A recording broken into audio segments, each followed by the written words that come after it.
Today I want to talk to you about law number 7 of teamwork. It is the law of the compass. And the law of the compass says, vision gives team members direction and confidence. Let me define vision. Vision is a picture of the future that creates passion within you today. What I want you to see is, it's a picture of the future, but if all you see is a picture of the future, it's not a vision that moves you. It's got to create passion within you. It's kind of like the picture before you, the passion within you. In other words, it's very possible to see a picture of the future of your company or your organization and not be stirred. That's not a viable vision. A viable vision not only gives you a clear picture of what tomorrow looks like, but it kind of stokes a fire within you today. In my book, Developing the Leader Within You, I have a whole chapter that is set aside of teaching vision casting and the power of the vision. And the reason for that is because every successful leader has a vision. Isn't that true? I've never met a leader that didn't have a vision. If you go up to somebody and say, hey, what's your dream? And they look at you and say, I have no dream at all. And I'm the leader of the organization, but it beats me what we want to do. They are a leader in position only. They're not a leader.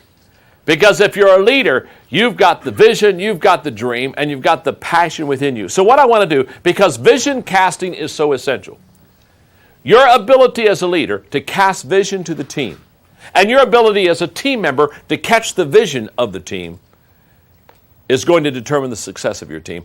Let me break down this whole idea of vision. And let me give you the vital components of casting the vision, because I guess the best way to explain this is a checklist for you. If you have to cast a vision to your team, whether you're a school teacher or in the business community or a pastor of a congregation or a government leader, if you've got to cast vision, there are certain components that you need to check off to make sure you have in your vision casting speech that'll make it successful.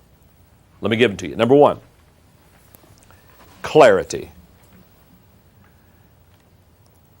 Clarity brings understanding to the vision.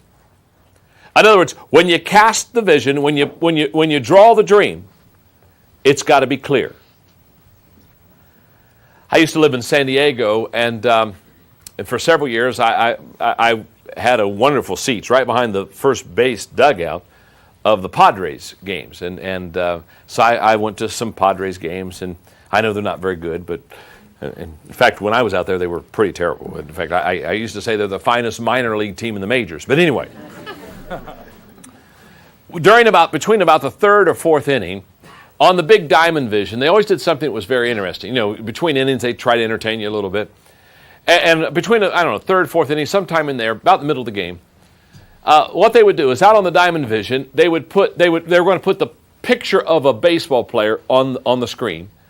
But the way they did it, instead of putting the whole picture up there, they would put one piece of the puzzle, of the face of a ball player. They would put it up. Now, obviously, when they put just one piece on the diamond vision, you couldn't tell who it was. So basically, the whole crowd is watching the diamond vision. They put one piece, and you're kind of looking at it because you don't have a clue. And then they put another piece. And okay, now you're looking at it a little bit more. And they would put another. Now, what was interesting is, after they would put maybe 4 or 5 pieces of the face puzzle together on that diamond vision, all of a sudden, you could hear the crowd, they go, oh. Now, all of a sudden, they had enough pieces to know who the player was. I've often thought to myself, the response of that crowd watching that game, watching that puzzle at that time, the response of the crowd when they had enough pieces of the puzzle to figure out who it was, is what happens in your organization, on your team, when you begin to take the vision and begin to put the pieces together, and all of a sudden it becomes clear enough that everybody has it figured out. Clarity is essential on the vision. If the vision is fuzzy, the people are fuzzy, and we don't need any more fuzzy people. We don't need a fuzzy team. Well, no, we just have a wonderful group of people. They're quite fuzzy, but they're wonderful people. So, how do you make the vision clear? By asking, and then answering 2 questions. Question number 1, what do you want them to know? And question number 2, what do you want them to do? If you can answer those 2 questions, what do I want you to know? What I want you to do. Those 2 questions will begin to clear up the picture. Clarity is number 1. So ask yourself when you're casting the vision, is it clear? Let me put it this way. If you can't figure it out, neither can the players on the team. Okay? Number 2, connectedness. Let me explain this. If the vision is to be successfully cast, it has to have a feeling of connectedness. It has to bring the past, the present, and the future together. In fact, I put the statement because I like it. When people touch the past, they will reach for the future. You have to have a connectedness. Here's what I find. Many times when we cast vision, it's all about the future.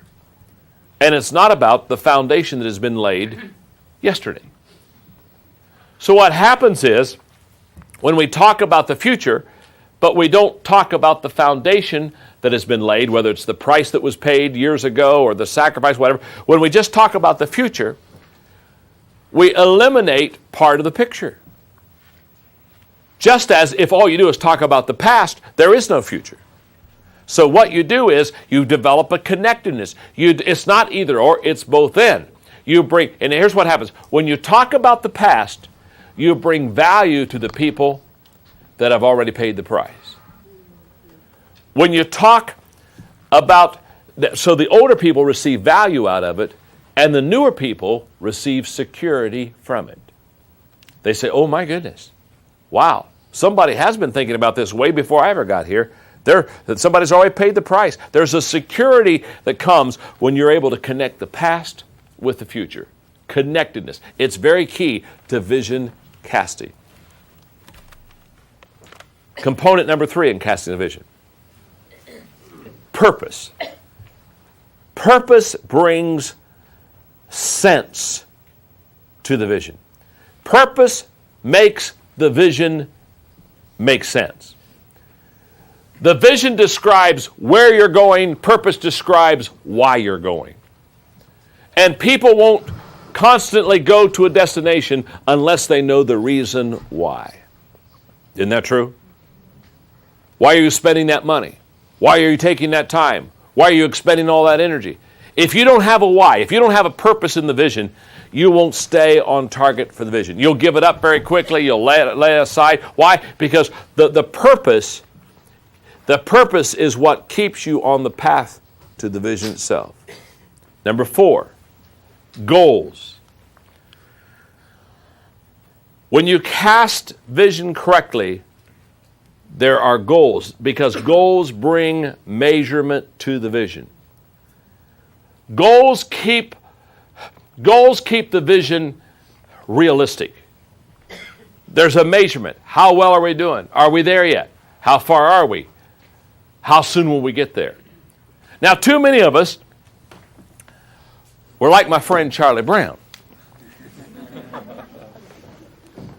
Now, there's a study in leadership. Charlie Brown's in the backyard. He's got his bow and arrow, and he's having target practice. What he's doing is he pulls back the string. He lets the arrow fly wherever the arrow flies. No matter wherever it sticks in the board fence. Charlie Brown takes a marker, and wherever the arrow is, he draws a target.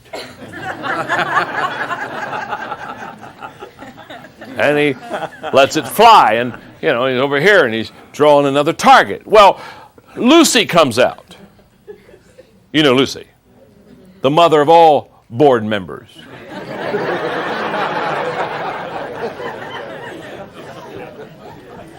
And Lucy comes out, and she sees all these targets all over the fence. And she says, Charlie Brown, that's not the way you do target practice. And Charlie Brown says, I know it, but if you do it my way, you never miss.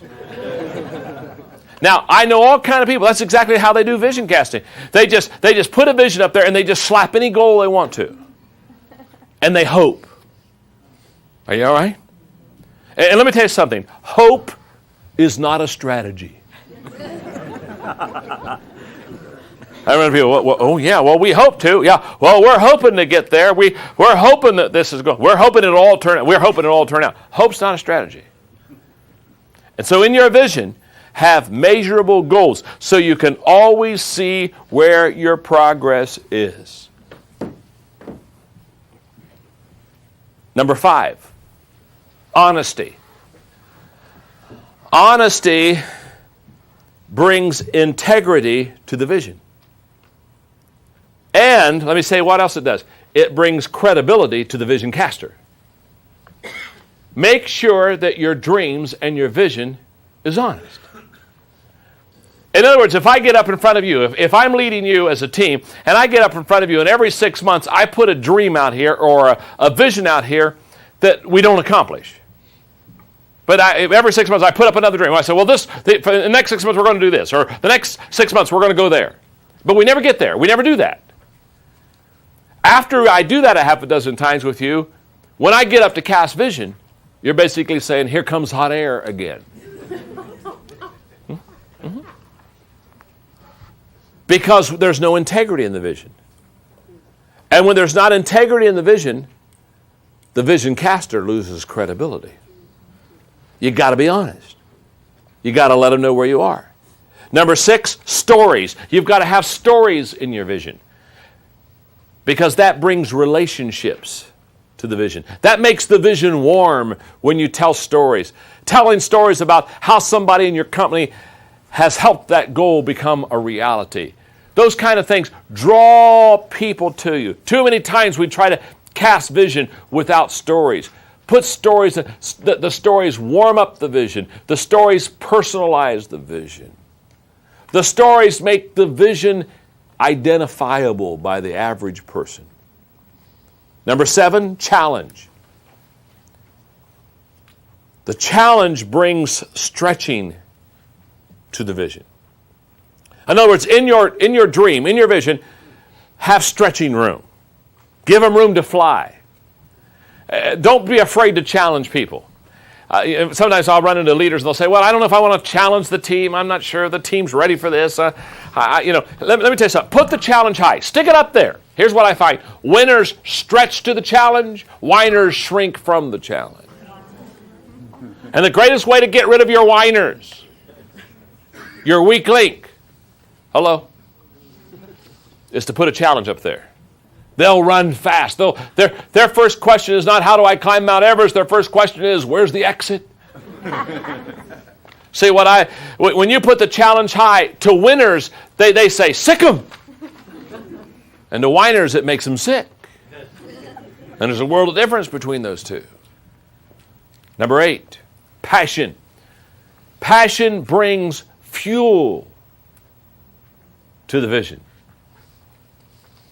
Passion heats people up. By the way, again, talking about the winners and whiners, here's what passion fires up the committed and fries the uncommitted. Just does. When you turn the heat up, some people get fired up, some people get fried. Number 9 is modeling. Modeling brings accountability to the vision. Modeling basically says, I'm going, do you want to go? Can we go together? Number 10 is strategy. Strategy brings process to the vision. As I look back at my leadership with a team, my greatest days of leadership will never show up on paper. And the reason why is my greatest days of leadership is not when my organization grew the fastest. In San Diego, California, in the mid-'80s, I was pastoring this growing dynamic church. And the only way we were going to be able to keep growing was to relocate the church, and so we realized we were going to have to do that. And so we found 80 acres on a freeway, and we began the process of relocation. Now, I'm not going to go in the story today because it's way too long. In fact, it's way too discouraging. But we had all the setbacks any person would ever not want to have in a relocation process. The biggest setbacks were mainly environmental, and if you're in Southern California, in fact, the Wall Street Journal interviewed me one time, and the Wall Street Journal said, if you pull this off, you'll be the last church in Southern California that will be able to buy 80 acres of land and pull it off. I guarantee you, he said, it isn't going to happen again because of all the environmental laws. There was a bird called a black-tailed gnatcatcher. Didn't even live on the property. Just flew over the property and every once in a while landed. Rested, just...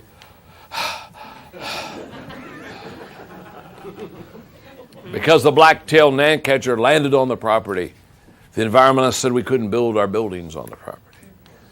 Now, I could go through barriers and barriers. In fact, finally we got through that. How we got through that was by buying 28 acres somewhere else for the birds to land on. As if you train a black-tailed gnatcatcher. Say, you don't land here. You quarter of a mile over there. That's your landing spot.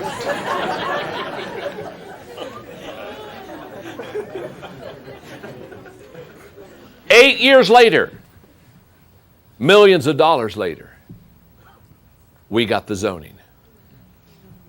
8 years, millions of dollars. You talk about a challenge? I had to raise millions of dollars on land that I couldn't even assure the people we would build on.